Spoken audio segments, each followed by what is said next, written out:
BJP target रे एबे बिजू बाबू जवाहरलाल नेहरू थिले महात्मा गांधी थिले इंदिरा गांधी थिले एबे टार्गेट रे बिजू बाबू जेतेबेले भारतीय जनता पार्टी रो सामग्रिक राजनीतिक रणकौशल विफल हुए सेतेबेले से उत्तर दबाकू अक्षम थिबा बा अनुपस्थित थिबा बा वियोग घटिथिबा जे कोनोसी महापुरुषों को उतारी आणे एवं तांको टार्गेट करे।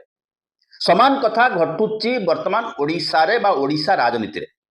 मोहन माझी एक किछि दिन तले ग्रस्त करथिले नुआ दिल्ली ओडिशार गणमाध्यम माने खबर करथिले सेठी तालिका फाइनाल हे जिवो एवं मंत्रिमंडल एक्सटेंशन हबो बा परिवर्धित हबो ओडिशार मंत्रिमंडल। ओडिशार मंत्रिमंडल आगो को जाई पारु नाही, सरकार सचिवालय हतारु डेई की बाहर को आसी पारु नाहंती। एभली एक सरकार आउ किछि दिन परे 2 वर्ष रेकर्ड पूरण करिवे आउ रहिबो 3 वर्ष। को लक्ष्य रे को बाटरे एबे आगो को गड़िबो सरकार।